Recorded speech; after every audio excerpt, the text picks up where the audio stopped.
A deserted plain in the middle of Egypt, hundreds of miles from the famous sites of Cairo and Luxor. There are no tourists here, and yet below the ground lie the ruins of a great lost city. Archaeologists are unearthing evidence of open-air temples and works of art unlike any from ancient Egypt. Remote tombs reveal strange images, echoes of a revolutionary cult that dominated ancient lives. Over 3,000 years ago, this desolate landscape was the capital of the mighty Egyptian Empire. What happened here, and why has so little survived?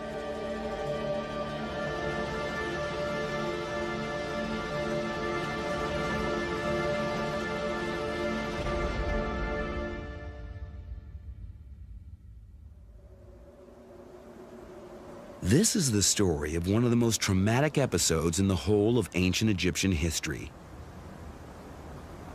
Under these sands lie the ruins of a religious experiment that rocked the Egyptian empire to its foundations. For many at the time, it seemed to promise a heaven on earth. For many others, it became their worst nightmare. The mysterious ruins were discovered last century in Amarna in Middle Egypt, far from Cairo in the north and Luxor in the south. The first strange clues to this lost city were found in tombs hewn in the surrounding cliffs. The walls of this tomb are covered with unusual reliefs. This relief shows a king and his wife. We know it's a royal couple because of the clothes they're wearing, but we can't tell who they are. Their faces have been chiseled out.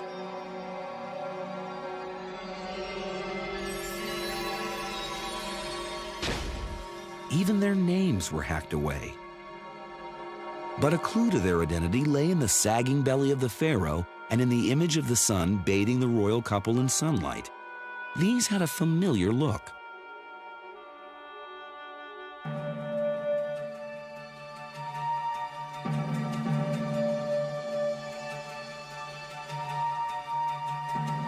Similar images appear on the throne of the most famous pharaoh of all, Tutankhamun.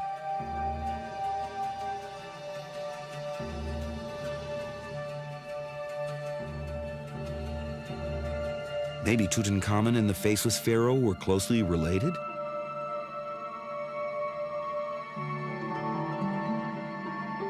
Some even suggested they were father and son.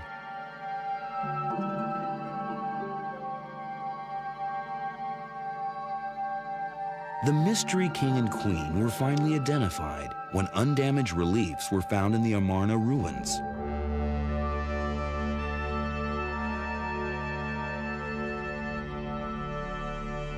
He was Akhenaten, an enigmatic pharaoh held by some as a visionary, branded by others as a heretic and a criminal.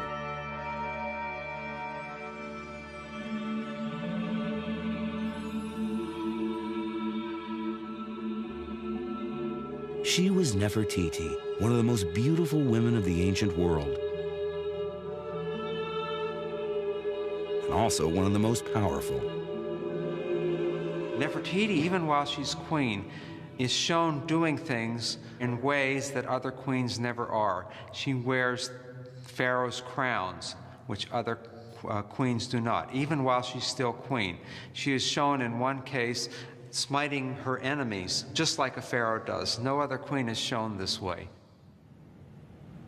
Akhenaten and Nefertiti were husband and wife. They ruled Egypt in the middle of the 14th century BC, just 20 years before Tutankhamun.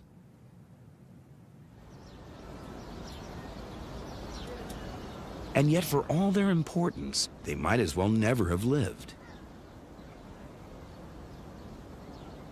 This is a temple at Abydos, 60 miles north of Luxor. It contains a list of the kings of ancient Egypt published by Seti I. But the list is incomplete. There is no mention of Akhenaten. This is the name of his predecessor, Amenhotep III. Akhenaten's own name should be next, but it's missing. The list jumps straight to the next dynasty. It turns out there was an active campaign to erase Akhenaten's reign from ancient Egyptian history. Whenever it was necessary to refer to this period or to Akhenaten himself, he was only referred to as the heretic. What did Akhenaten do that was so terrible?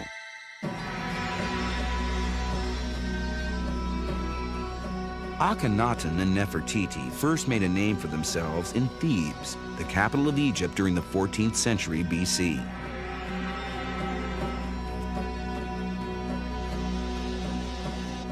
The conquest of foreign lands, from Sudan in the south to present-day Syria in the north, had brought untold power and riches to the Egyptian empire.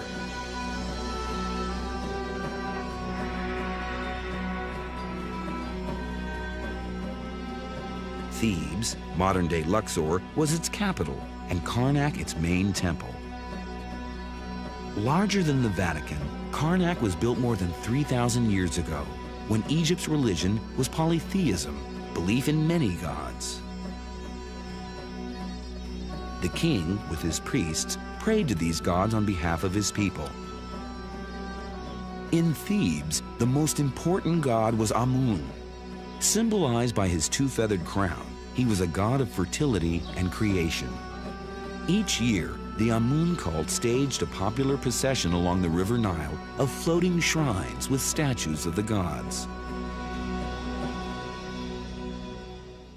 All that came to an abrupt end when Akhenaten became king around 1353 BC. In a startling move, he abandoned Amun in favor of a different god.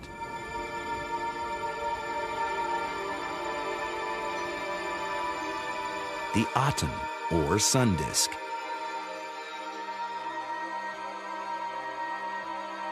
The sun god was as old as ancient Egypt. He had been worshipped by the first dynasties 1,000 years earlier, during the time of the pyramids.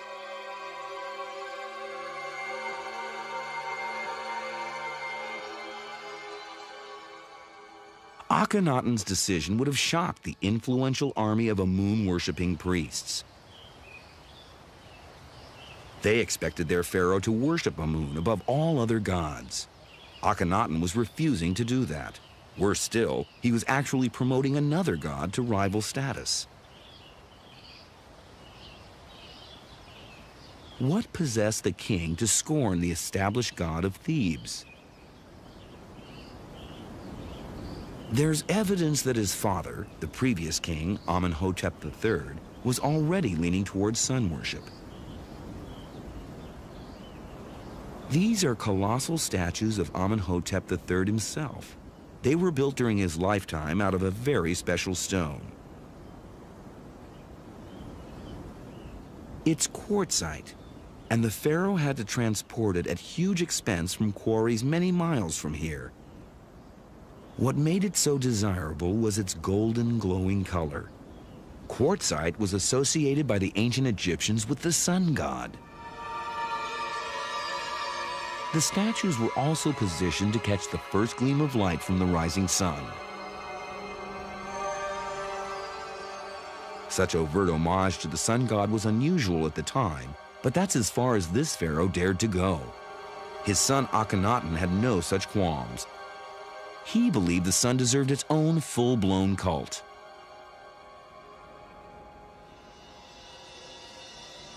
Five years into his reign, Akhenaten unleashed another shockwave. Thebes, he announced, was too closely linked to Amun and so unsuitable for the Aten. The sun disk needed its own holy city. The existing capital of the Egyptian empire had to be abandoned. To the consternation of the priests, Akhenaten and a small band of loyal nobles left Thebes in search of a new capital. After scouring the length of the Nile, he came upon a site in the middle of Egypt. It was exactly halfway between Thebes and Memphis, about 170 miles from each. The shore where Akhenaten landed is in a region now called Amarna. The villagers live in a fertile stretch of land on the east bank of the Nile. Beyond it lies a forbidding plain surrounded by cliffs. It was as bleak then as it is today. No one would dream of running the Egyptian empire from such a desolate and remote spot, yet it was here that Akhenaten decided to build his new capital. The king must have been aware that the move would come as a shock to his subjects, because he went to great lengths to justify his decision.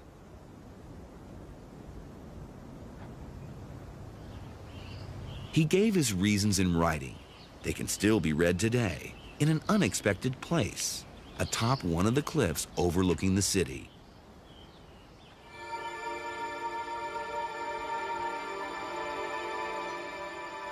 A symbol of the Aten has been carved into the rock as a boundary marker. Below it is a text. It says that His Majesty found here the place of origin of the Aten, after arriving mounted on a great chariot of gold and silver.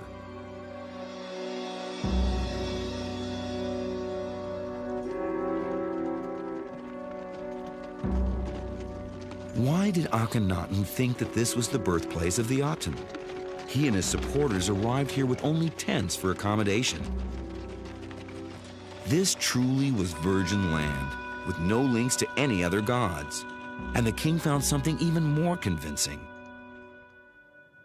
In Egyptian belief, the horizon where the sun rose was called the Akhet. It was symbolized by two mountain peaks, with the sun disk rising between them. The hills that surround the Amarna plain are suddenly interrupted by a break in the cliffs. A sight to behold, especially at dawn.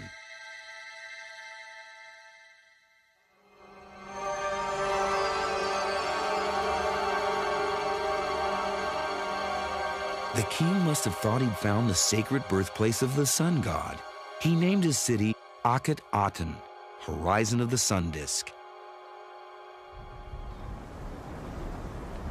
The site has been buried for over 3,000 years, but this century, excavators have unearthed the remains of over 100 buildings. It's now possible to virtually recreate the entire city. Even the interior decoration can be determined from fragments of color on tomb columns.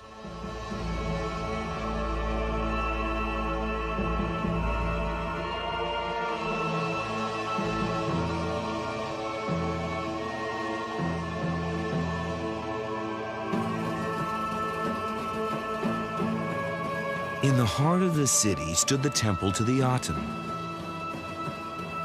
right next to the king's house and throne room.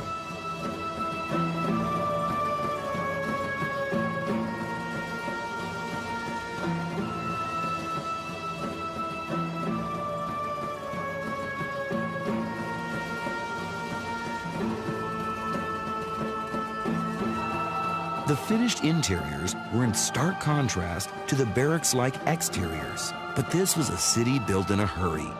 There was still scaffolding around when the royal family moved in. It's rare to find remains of ancient Egyptian dwellings. These ruins can actually offer a glimpse into how a middle-class family lived.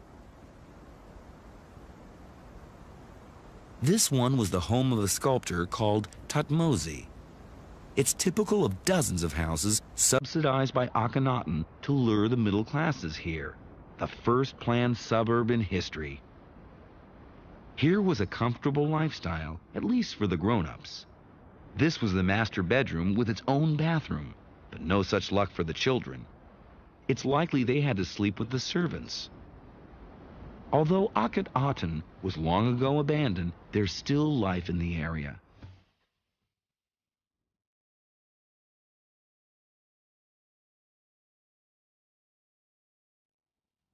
Several villages nestle between the ancient ruins and the Nile.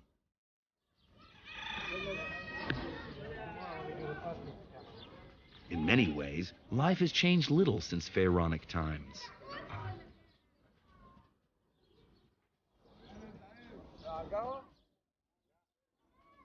Today's inhabitants are a mix of the old indigenous population and Arab tribes who moved into the area in the Middle Ages.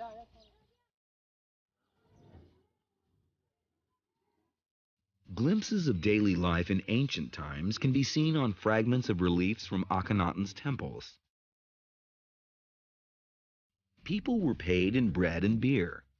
A heavy loaf and a strong brew were just reward for a good day's work. Wine was another favorite.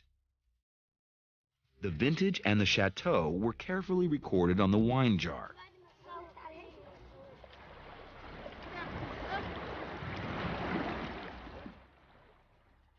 The River Nile has always been the lifeblood of Egypt. It still is, but it can be painfully slow and tiring to fetch water from the river. The renegade pharaoh had a better idea.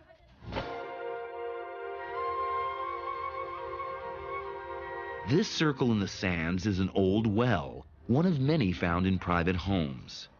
These wells provided clean drinking water and allowed bricks of dry mud to be made on the spot. They were handy, too, for watering the garden. No self-respecting resident could afford to be without one. But Akhenaten didn't come to this forsaken place to win a town planning award. He came to build a holy city to the sun god. And he charged his best artist with the job of turning his dream into reality. Tutmosis was the king's favorite sculptor. It was in his workshop in this very corner that a German expedition in 1912 made a wonderful find.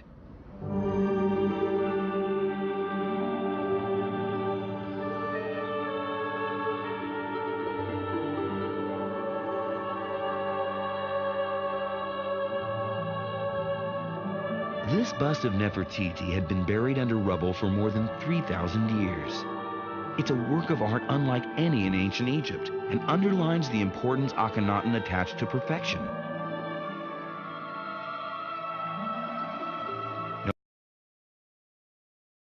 Experts now think it fell out in antiquity.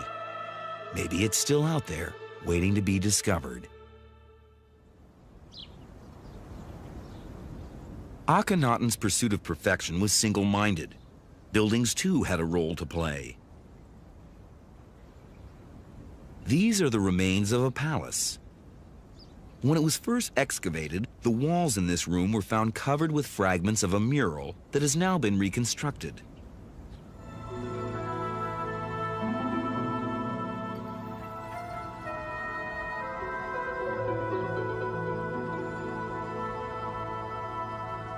The room opened onto a secluded garden court.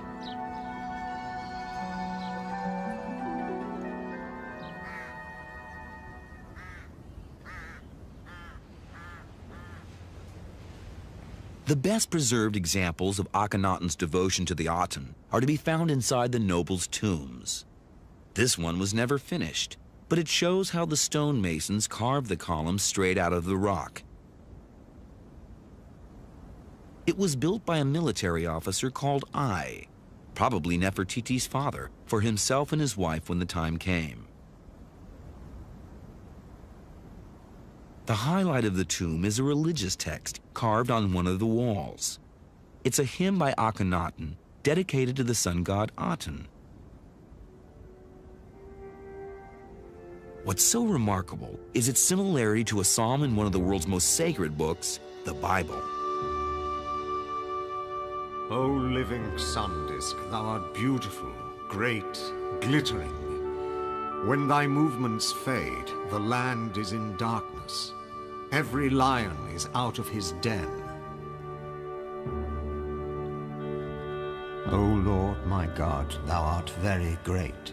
Thou art clothed with honor and majesty. Thou makest darkness, and it is night. The young lions roar after their prey.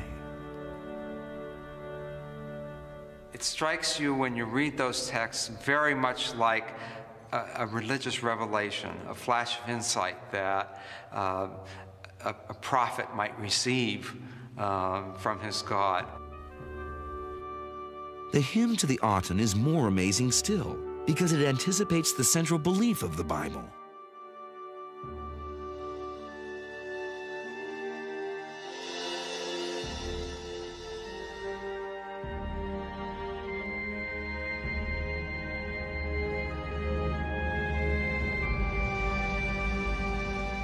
This hymn is the very first recorded expression of monotheism, the belief that there is only one true God.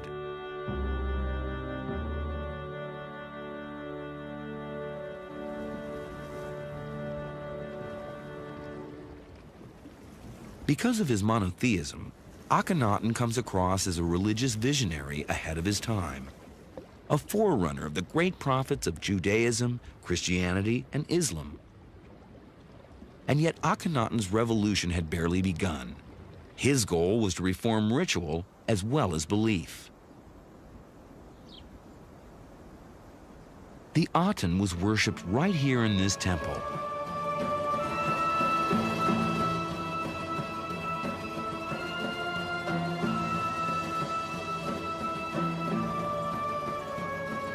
As in other cults, ordinary people were kept out of the temple. Only Akhenaten and his priests could enter the inner sanctuary. But Akhenaten came up with a new idea for including the people in the worship of the Aten. An aerial view of the Amarna region shows that the king had boundary stones installed to define the city limits. There were also definite axes pointing east and north. When architect Michael Mallinson analyzed a recent survey of Amarna by the Egypt Exploration Society, he noticed that the boundary stones and the temples formed a series of perfect rectangles. What did it all mean? There's a clue in the geometry of the temple itself. Its proportions, when projected out, are the same as those of the city limits. It's as if the whole city had been made into a temple. Everyone can see the horizon of the Aten where the god first appears, and it can be worshipped as such. He's opening it all out, so suddenly it's all apparent, it's all visible. So it's gone from being a religion which is closed to a religion which is open, and that's completely consistent with the way he himself represents his religion. It seemed as if ordinary Egyptians may have ignored Akhenaten's offer. Excavations at a workers' village suggest a reluctance to give up the old and familiar ways. There was still a certain amount of worship of traditional gods, or there were certainly chapels, and there is evidence for various fertility gods and things associated with the ordinary people, which may suggest that they weren't that interested in Artenism.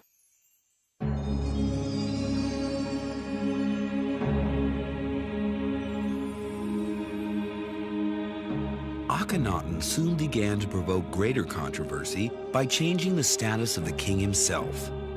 The ancient Egyptians saw their kings as a vital link between the gods and humankind. It seems that Akhenaten was aspiring to a much more exalted position. This is one of the most frequent reliefs found at Akhenaten. It shows the royal couple at a balcony handing out gifts to members of the nobility.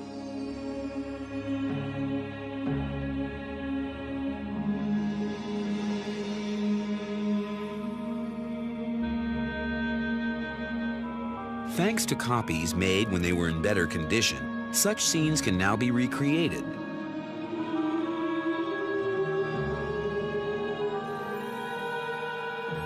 This one is known by Egyptologists as a window of appearance. It shows Nefertiti's presumed father, Ai, being rewarded for his loyal support. Although it looks like a secular palace ceremony, new finds suggest that this ritual had heavy religious overtones.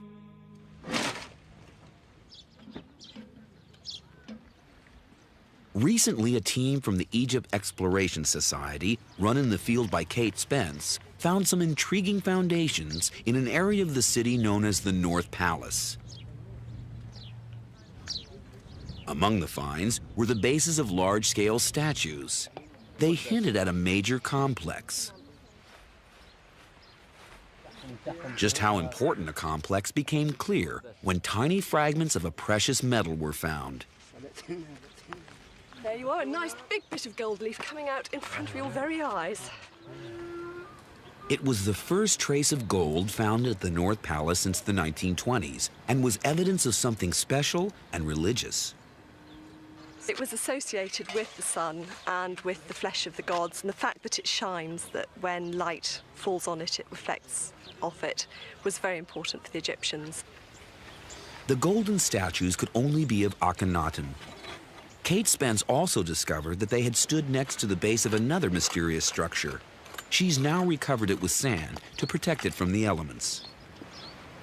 The gypsum foundations are extremely well preserved. We've also been getting a lot of fragments of gold leaf, which show that it was a very, very important architectural structure, probably a big gilded gateway. The whole structure bore the hallmarks of one of the balconies where the nobles received their gifts.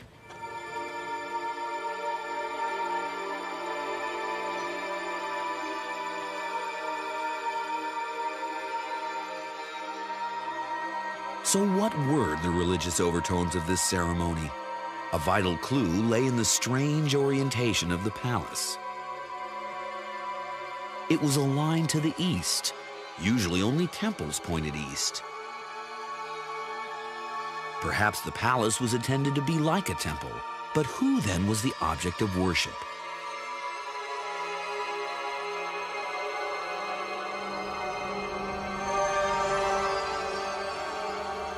As one enters the building, one is approaching directly towards the king, who is therefore set up in a similar sort of way to a cult image in a temple, and where he appears as a divine or semi-divine figure.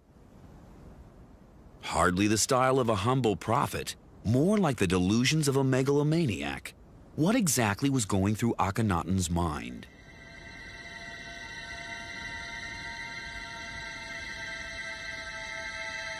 An insight into his thinking can be gleaned from his tomb. Like all pharaohs, Akhenaten built his tomb while he was still alive. The nobles' tombs in the Amarna plain were cut into the surrounding cliffs, but not Akhenaten's. He built his 4 miles further east, deep into a valley that winds its way through the desert. It's always been a mystery why the royal tomb is so remote.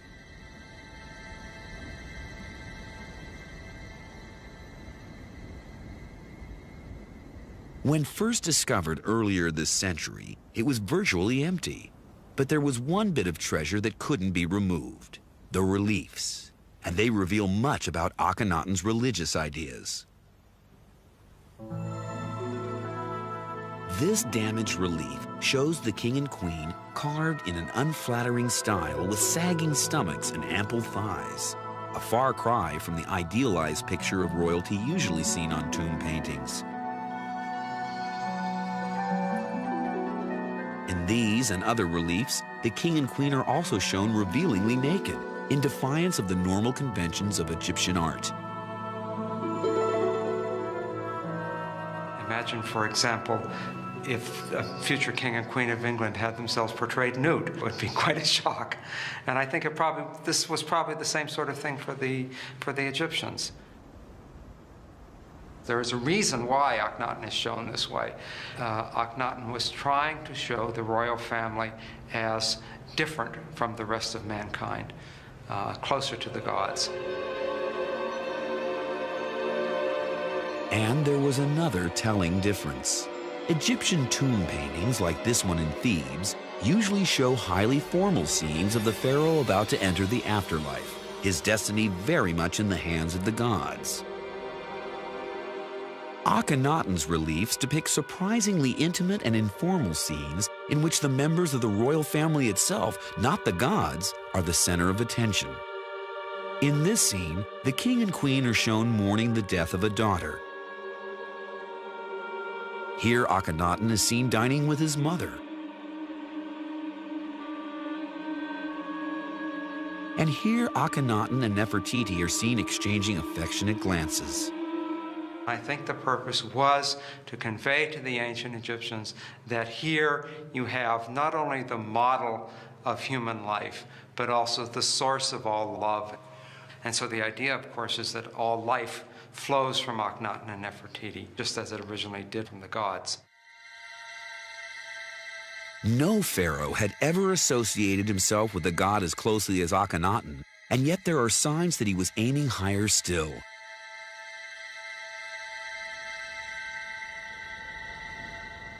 Akhenaten's ultimate ambition is revealed in a radically new view of the afterlife. Traditionally, the spirit of the dead was believed to set in the west with the dying sun.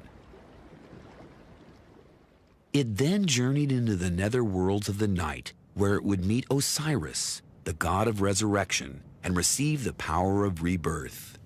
In the morning, as the sun rose in the east, so too the spirit would rise from the door of its tomb and come out to live among the living. This was the ancient Egyptian idea of paradise. Akhenaten, it seems, was quite prepared to undermine this cherished belief. The key to his view lies in the puzzling location of the royal tomb. The recent survey of the region reveals that it lies on the same axis as the temple to the Aten.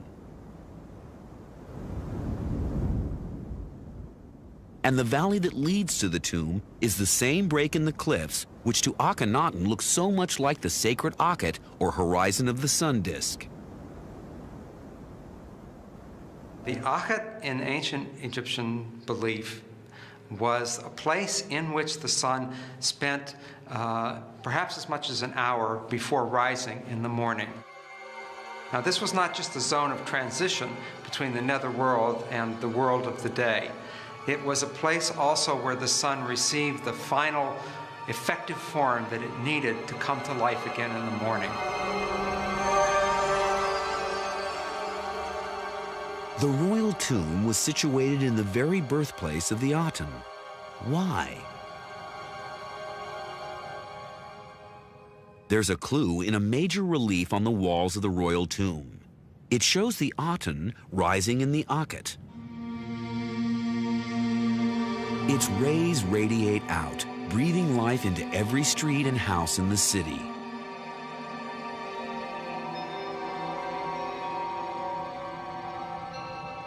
The final piece in the jigsaw comes from the survey of the royal tomb's relation to all the other boundary markers.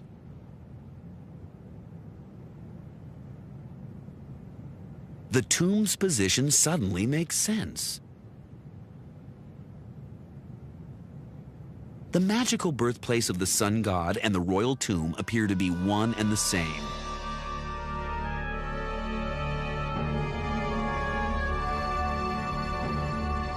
The message was loud and clear. Akhenaten's soul would rise as one with the Aten, bypassing the journey to the underworld to meet Osiris, the god of resurrection. This was heresy and must have frightened Egyptians of the day. The common people, laborers working on this tomb, would have been very worried about what's going to happen to them in the next world. Where now is their guarantee of rebirth if Osiris is in fact non-existent, if there is no Osiris? Later dynasties branded Akhenaten a criminal as well as a heretic. Why? For starters, there are signs his final objective was to wipe out 2,000 years of Egyptian religion. The first casualty was the Opet festival in Thebes, with its pageant of statues of gods paraded from temple to temple along the Nile. Akhenaten canceled the ritual when he moved to Middle Egypt, which must have incensed the people and left a void in their lives. Perhaps even more offensive was what Akhenaten decided to put in its place. Another frequent relief found in the city depicts the royal family driving chariots. These drives were no Sunday afternoon jaunts in the country, but stately parades from temple to temple along the royal road.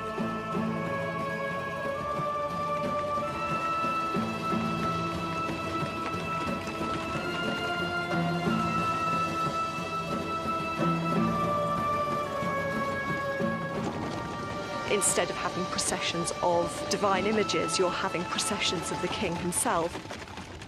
that's a fairly meaningful act, to swap the procession of the god for yourself in a chariot. There's no record of what people thought of their king's behavior, at least not officially. But this figurine of a chariot was found in the Amarna ruins, driven not by the king, but by a monkey. It's the only evidence of descent unearthed to date, surprising in light of the massive scale of Akhenaten's reforms. A close look at the chariot scenes reveals why. Armed troops escort every chariot procession, ready to squash any signs of protest. But even this show of force only hinted at the magnitude of Akhenaten's designs on Egyptian religion.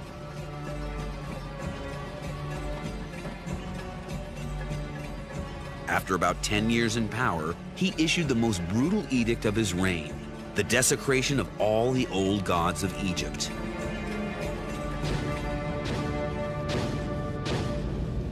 Akhenaten attacked every shrine in the land.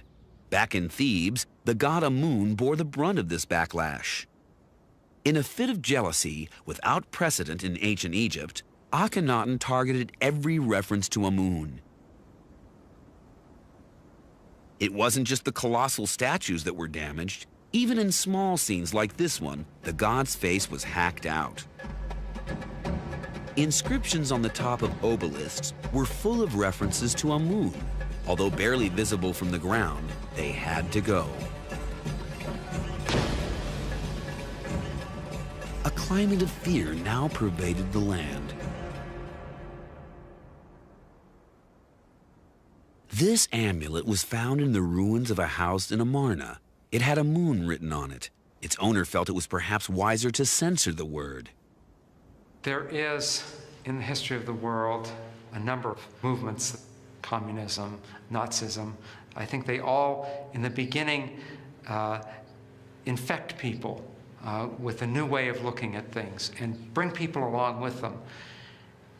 But it seems to be common human nature that eventually what is a liberating theology becomes restrictive.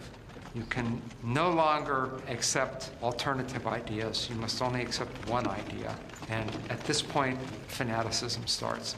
And what's interesting about Amarna is you can see it happening in human history for the first time. This was the nightmare which later dynasties branded a heresy and a crime. This was the trauma they wiped from their history.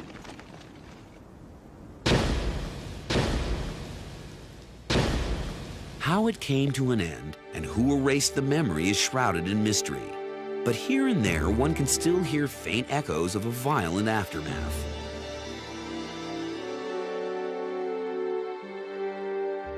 In his late 30s, and after 17 years of absolute rule, Akhenaten disappears from the records. No one knows what happened. The royal tomb was found empty. Some believe he was a victim of a plague then raging. Others claim he died a natural death. A new theory suggests he may have been the victim of a conspiracy.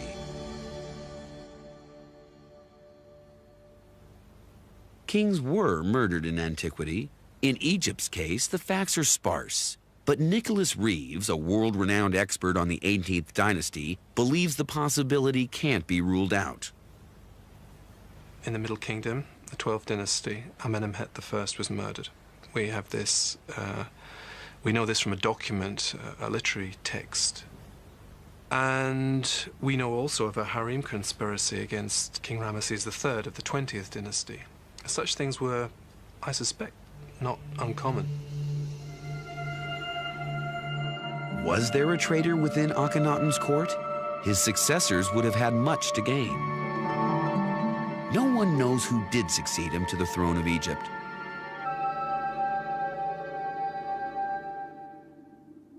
One candidate is an obscure pharaoh by the name of Smenkhare.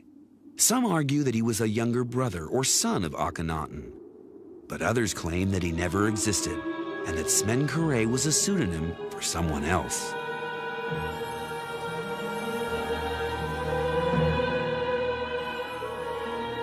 It's only recently that we've begun to realize that, in fact, Nefertiti played quite a powerful political role.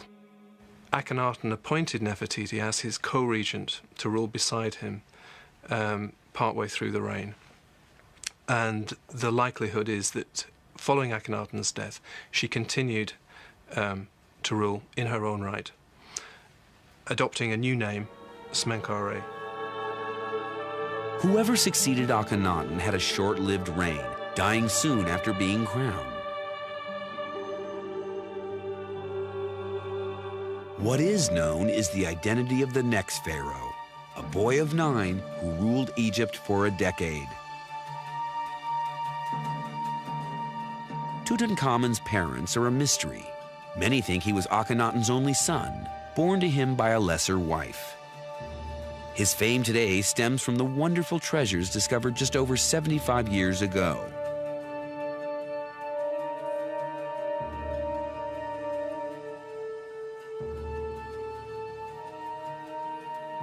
It's thought that Tutankhamun died too young to play a major part in history, but the boy king in fact presided over one of the most critical periods in his country's past.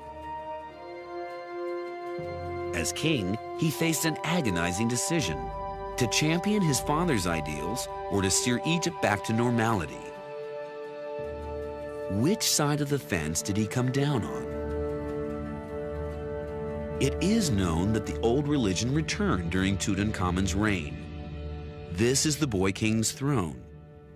It has a cartouche with his original name, Tutankhaten, living image of the sun disk. But the other side of the chair shows that he later changed his name to living image of Amun, Tutankhamun.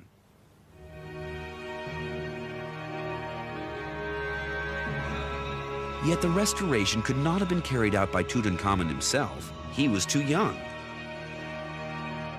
The affairs of state were in the hands of a close relative, the father of Nefertiti, the officer Ai. It was he, a former ally of Akhenaten, who in fact renewed the cult of Amun. Ai was due to hand over power when Tutankhamun came of age. Instead, the boy king met a premature death, and Ai himself acceded to the throne of Egypt.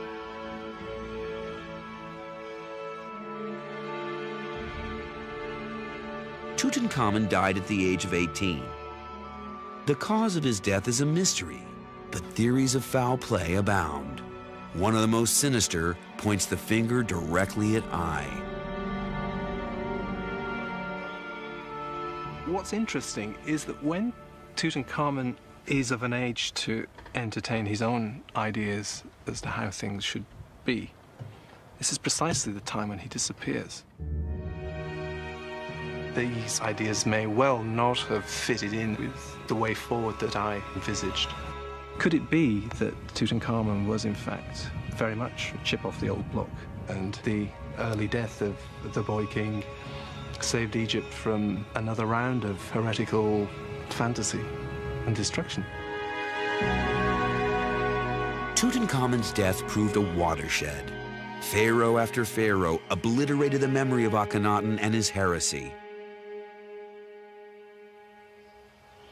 The whole city of Akhenaten was dismantled stone block by stone block, leaving only the mud brick inner walls.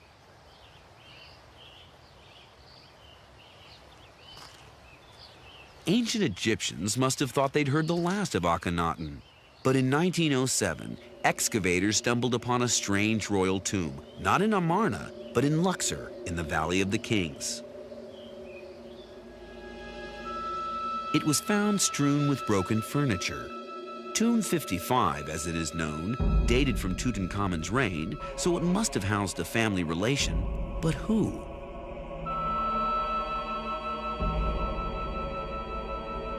The coffin was moved to the Cairo Museum, but it was impossible to tell who it belonged to. The mask had been torn off. Even the name had been chiseled out. There were no clues to its identity except inside.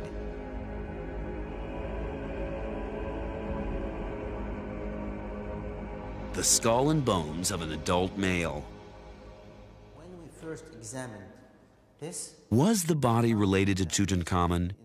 DNA tests on the fragile tissues have not yet been allowed, but Dr. Nasri Iskander was one of a team of forensic experts who compared an X-ray of Tutankhamun's skull, shown here on the left, with an X-ray of the mystery skull, shown here on the right. Now, this one is very close to this one, and according to some dimensions we are measuring and some angles of the mantle and some parts of this skull, we have found that this is a first-degree relationship. It means it's a father, son, brother, or something like that. This is first degree.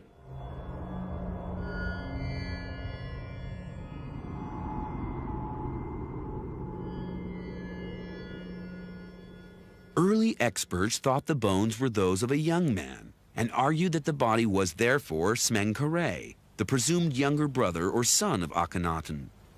Of course, if Smenkhare was in fact Nefertiti, this would be impossible.